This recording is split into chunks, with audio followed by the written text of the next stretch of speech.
Welcome to our channel brilliant medico. आज हम start लेते हैं हेमाटोलॉजी का और ये हेमाटोलॉजी में हमारा जो है पहला लेक्चर है।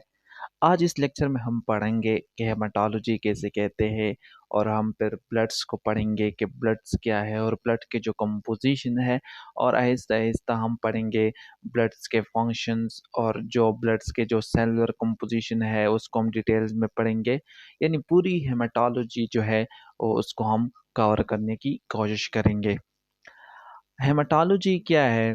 तो जब हम हेमाटोलॉजी की तरफ देखते हैं, हेमाटोलॉजी के इंट्रोडक्शंस पे जाते हैं, तो हेमाटोलॉजी में आपके पास 2 वर्ड्स आते हैं, एक है हीमा और दूसरा है लॉजी। अब लॉजी का मतलब क्या होता है? स्टडी। अब हीमा का क्या मतलब है? ब्लड। तो हेमाटोलॉजी बेसिकली अगर आपसे कोई पूछते हैं कि हेमाटोलॉजी कैसे कहते हैं, तो आप उससे सिंपल लैंग्वेज में कह सकते हैं कि the study of bloods.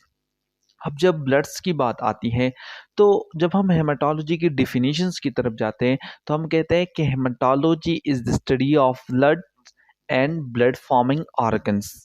Haematology में हम पढ़ते हैं कि ब्लड क्या होता है और वो ऑर्गन जो ब्लड्स की फॉर्मेशंस करते हैं, उस ऑर्गन को भी हम हेमाटोलॉजी में पढ़ते हैं। इसके साथ साथ हेमाटोलॉजी में हम जब हम ब्लड्स की बात करते हैं कि जब हम हेमाटोलॉजी में ब्लड्स पढ़ते हैं, तो ब्लड्स के हम क्या क्या पढ़ते हैं? हम ब्लड्स के फिजियोलॉजी पढ़ते हैं हेमाटोलॉजी में कि ब्लड का क्या फंक्शन होता है, ब्लड की कंपोजिशंस क्या है। और जब ब्लड के कंपोजिशंस में चेंजेस आ जाते हैं, जब ब्लड के फिजियोलॉजी में चेंजेस आते हैं, तो उसकी वजह से क्या हो जाते हैं? डिजीज़ हो जाते हैं। ऑलरेडी हम पैथोलॉजी को स्टार्ट कर चुके हैं, उसमें हम पढ़ चुके हैं कि डिजीज़ कैसे कहते हैं। तो haematology is the study of blood and blood forming organ, as well as we also study the blood physiology as well as the blood pathology and the hematology। तो बेसिकली ये हमारे पास डिफिनीशन आया कि haematology कैसे कहते हैं, तो हमें ये पता चल गया कि haematology is the study of blood. यानी हेमाटोलॉजी, जो लोग हेमाटोलॉजिस्ट होते हैं, वो ब्लड्स के स्पेशलाइजेशन, मतलब आप कह सकते हैं कि वो ब्लड की स्टडी करते हैं। ब्लड की जो डिजीज़ होते हैं उनको पता होता है, जो फिजियोलॉजी है, जो कंपोजिशन है, सब कुछ जो है उसको पता होता है। यानी जो हेमाटोलॉजिस्ट होते हैं वो ब्लड की स्टडी करते हैं। अब यहाँ पे है ब्लड्स, कि ब्लड क्या है। तो बेसिकली अगर आप ब्लड को देखें, तो ब्लड आपके पास फ्लूइड्स है से ब्लड आपके पास एक स्पेशलाइज मोबाइलाइज कनेक्टिव टिश्यू है, that circulate in a close vascular system. आपके पास जो ब्लड है, ये एक टाइप ऑफ टिश्यू है। कौन से टाइप ऑफ टिश्यू है? कनेक्टिव टिश्यू है। ये फ्लूइड है। ये फ्लूइड क्या करते हैं? ये हमारे बॉडी में सर्कुलेट करते हैं और हमारे बॉडी को न्यूट्रेंट और जो हमारे बॉडी के जो रिक्वायरमेंट्स है उसको ट्रांसपोर्ट करते हैं, जो कि आगे हम जो है फंक्शन है, जब हम फंक्शन पढ़ेंगे तो उसमें हम पढ़ेंगे कि ब्लड का क्या क्या फंक्शन है। अब जब आपके पास ब्लड है, तो ब्लड आपके पास कनेक्टिव टिश्यू है। अब जब आपके पास इन्वेंशन ऑफ माइक्रोस्कोप नहीं हुई थी, जब आपके पास इन्वेंशन ऑफ माइक्रोस्कोप नहीं हुई थी, यानी माइक्रोस्कोप की दरियाफ्त नहीं हुई थी, तो उस वक्त तक हमारे हमारे पास जो ब्लड की कंपोजिशन जो आगे हम पढ़ने वाले हैं, इसका हमें पता नहीं था कि ब्लड में कौन कौन सी चीज़ें इन्वॉल्व है, कौन से मतलब कौन से फैक्टर या कौन से कंटेंट जो है ब्लड के, वो कितने परसेंट ब्लड में जो है उसकी कंपोजिशन जो है बनाते हैं। जब Leeuwenhoek was the first man who accurately described and measured the red blood cells। यानी सबसे पहले बात तो ये है कि when ever the invention of microscope, जब माइक्रोस्कोप की इजाद नहीं हुई थी, तो उस वक्त हमारे पास ब्लड्स के कंपोजिशन का हमें कोई भी पता नहीं था। जब माइक्रोस्कोप के इन्वेंशन हो गई, तो उसके बाद लीवन ने, वो पहला बंदा था जिन्होंने ये डिस्क्राइब भी किया कि ब्लड्स के अंदर आपके पास ब्लड के कंपोजिशन में आपके पास एरिथ्रोसाइट होता है, जिसको हम रेड ब्लड सेल्स कहते हैं, और मैयर भी के एरिथ्रोसाइट्स के कितना परसेंटेज जो है, कितना परसेंट वो जो है ब्लड्स बनाते हैं। फिर इसके बाद हमारे पास जो ही माइक्रोस्कोप के लेंस, यानी जो एडवांसमेंट हो गई माइक्रोस्कोप में, तो ब्लड्स की कंपोजिशन में वाइट ब्लड सेल जो है वो भी डिस्कवर हो गई, और जो प्लेटलेट्स थे कि वो भी ब्लड्स की कंपोजिशन में जो है वो इन्वॉल्व है। तो माइक्रोस्कोप्स के इन्वेंशन से पहले हमें जो ब्लड्स की सेलुलर कंपोजिशन है उसका हमें पता नहीं था, लेकिन जब माइक्रोस्कोप के इन्वेंशन हो गई तो Leeuwenhoek the first man who describe the red blood cell, and after the improvement in the lenses of microscope, the discovery of white blood cell and platelets also take place। अब यहाँ पे आप देखें कि एक साइंटिस्ट है, यहाँ पे हम ब्लड्स की हिस्ट्री पढ़ते हैं कि कार्ल वेरेडॉट है कि जो कि 1852 में जो first quantitative result of blood cell analysis है वो उन्होंने पब्लिश किया था कि ब्लड सेल एनालिसिस के इसमें जो है इतने ब्लड सेल्स है, वाइट ब्लड सेल इतने हैं, आरबीसी इतने हैं। तो उन्होंने एक रिपोर्ट जो है वो पब्लिश किया था 1852 में।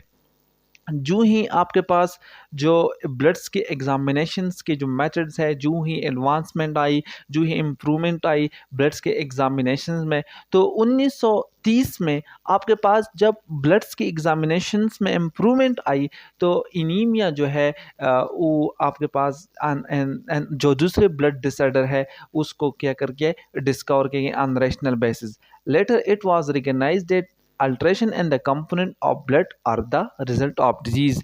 के बाद में ये बात रिकग्नाइज हो गई कि जब आपके पास जो कंपोनेंट ऑफ ब्लड्स होता है उसमें आपके पास कोई भी अल्ट्रेशन आता है, कोई भी चेंज आता है, तो उसके रिजल्ट में क्या होता है, डिजीज होता है।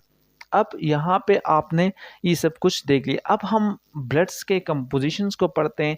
पहले हमने हेमाटोलॉजी पढ़ा, फिर इसके बाद हमने ब्लड्स के तौर से इंट्रोडक्शन किया, फिर ब्लड्स के तौर से हिस्ट्री के ऊपर हमने बात की, और अभी हम बात करते हैं ब्लड्स के कंपोजिशंस के। जो ब्लड है इसमें आपके पास कौन कौन से चीज़ें इन्वॉल्व हैं। देखो, ब्लड्स के आपके पास दो पोर्शन होते हैं। पहला पोर्शन आपके पास लिक्विड पोर्शन है, लिक्विड कंपार्टमेंट है जिसको हम क्या कहते हैं, प्लाज्मा कहते हैं।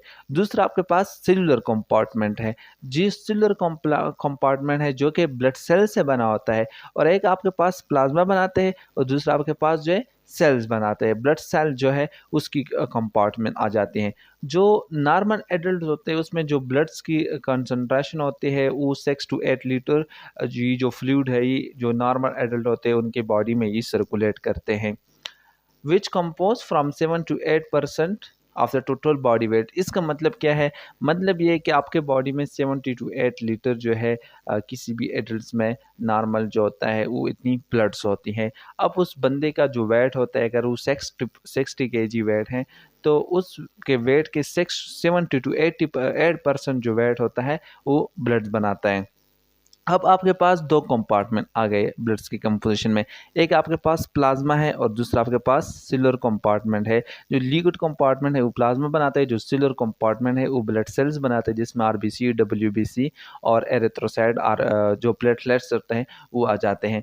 अब इसमें जो कंपोजिशन है इसमें अगर आप कंसंट्रेशन बेस देखें तो जो प्लाज्मा है वो 55% जो है वो ब्लड वॉल्यूम्स बनाते हैं, और जो 44% होते हैं, सही है, जो 44% जो है वो आपके पास एरिथ्रोसाइट्स है ब्लड्स की कंपोजिशन में, और 1% जो है वो आपके पास ल्यूकोसाइट एंड प्लेटलेट्स आ जाते हैं। अब आपको मैं ये जो है इसको मैं समझाता हूँ आपको। बात ये है कि आपके पास ब्लड्स की दो कंपार्टमेंट, एक लिक्विड कंपार्टमेंट है जो कि प्लाज्मा बनाते हैं, और एक आपके पास सेलुलर कंपार्टमेंट है जो कि ब्लड सेल्स बनाते हैं। अब ब्लड्स की कंपोजिशन के में जो वॉल्यूम बेस अगर आप देखें तो 55% जो ब्लड्स है वो प्लाज्मा से बनी हुई होती हैं, और 45% जो कंपार्टमेंट है वो सेलुलर कंपार्टमेंट है। फिर सेलुलर कंपार्टमेंट आपके पास 3 टाइप ऑफ सेल्स आते हैं, आरबीसी आते हैं, डब्ल्यूबीसी और आपके पास प्लेटलेट्स आते हैं। एरिथ्रोसाइट हम आरबीसी को कहते हैं और डब्ल्यूबीसी हम ल्यूकोसाइट्स को कहते हैं। तो आप इस सेलुलर कंपार्टमेंट आपके पास 45% है। अब 45% में सबसे ज़्यादा जो सेल ब्लड के कंपोजिशन में पाए जाते हैं वो आपके पास कौन से है, एरिथ्रोसाइट्स है, और 1% आपके पास जो है वो आपके पास ल्यूकोसाइट्स एंड प्लेटलेट्स आ जाते हैं। तो ये हमने पढ़ा कि जो ब्लड्स की कंपोजिशन है आपके पास वो आपके पास कैसे हैं, सही है। अब फिर आपके पास हम पढ़ते हैं लिक्विड कंपार्टमेंट, यानी जो प्लाज्मा है वो 45% बना हुआ है, वो लिक्विड कंपार्टमेंट है यानी लिक्विड है। अब आप देखें यहाँ पे जो प्लाज्मा है इसमें कौन कौन सी चीज़, अब यहाँ पे जो हम कंपोजिशन पढ़ते हैं ये ब्लड्स में ही आते हैं, क्योंकि अब लेकिन यहाँ पे हम पढ़ते हैं प्लाज्मा, लेकिन प्लाज्मा किस चीज़ को बनाते हैं, ब्लड्स को बनाते हैं। तो प्लाज्मा में यहाँ पे 92% वाटर से प्लाज्मा के कंपोजिशन में। आप कह सकते हैं कि अगर आपसे कोई पूछते हैं कि ब्लड्स के कंपोजिशन में कितने परसेंट वाटर है, तो आप 92% वाटर है। फिर यहाँ पे प्लाज्मा प्रोटीन्स है जो कि 7% है। अब प्लाज्मा प्रोटीन में आपके पास कौन कौन से, एल्बुमिन्स है, कोगुलेशन फैक्टर है, ग्लोबुलिन्स है जिसमें अल्फा बीटा एंड गामा आ जाते हैं।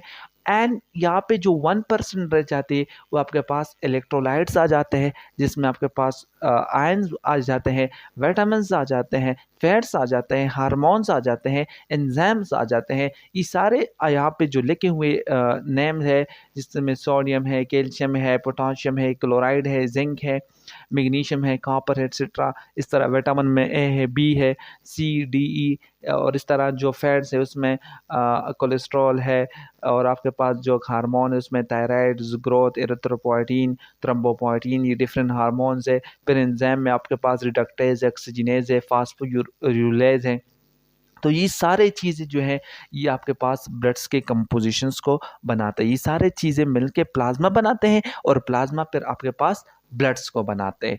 तो यहाँ पे आप देखिए, अब ये जितने भी कंपोजिशन में ये जो कंटेंट्स या जिस चीज़ से बनी हुई है, जो एलिमेंट इन्वॉल्व है कंपोजिशन ऑफ ब्लड्स में, ये अपने अपने फंक्शन जो है वो परफॉर्म करते हैं। तो यहाँ पे जो है, जो सेलुलर कंपार्टमेंट है उसमें आपके पास क्या आ जाता है, आपके पास उसमें आ जाता है एरिथ्रोसाइट्स से जो नॉन न्यूक्लिएटेड होते हैं, ल्यूकोसाइट्स जो न्यूक्लिएटेड है, एंड थ्रोम्बोसाइट जो नॉन न्यूक्लिएटेड है। यानी इसमें न्यूक्लियस एन्यूक्लिएटेड है, इसमें एरिथ्रोसाइट्स आरबीसी में न्यूक्लियस नहीं होते, ल्यूकोसाइट्स में भी न्यूक्लियस नहीं होते, और थ्रोम्बोसाइट्स में भी न्यूक्लियस नहीं होते। तो यहाँ तक हमने पढ़ा कि हमारे पास जो है ब्लड्स की कंपोजिशन, जो कि हमने पढ़ा कि हमारे पास ब्लड जो है वो किस किस चीज़ से बने हुए हैं और कौन कौन से चीज़ें कितने परसेंट जो है उसमें इन्वॉल्व है।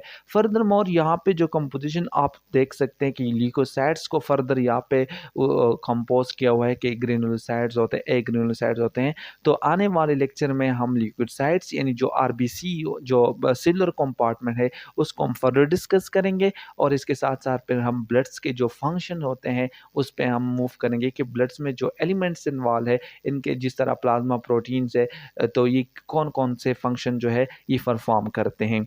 तो इसके साथ साथ ये हमारा लेक्चर जो है आज का ख़त्म हो गया है, और ये आज हमारा जो पहला लेक्चर है हेमाटोलॉजी का जो कि हमने रिकॉर्ड करवाया। इसके बाद हम पूरे हेमाटोलॉजी को इंशाल्लाह कवर करने की कोशिश करेंगे। एट 10 आपसे रिक्वेस्ट है कि आप हमें सपोर्ट करें, हमें मोटिवेट करें, हमारे चैनल को लाइक करें, सब्सक्राइब करें और अपने दोस्तों के साथ शेयर करें। Thank you very much for your time.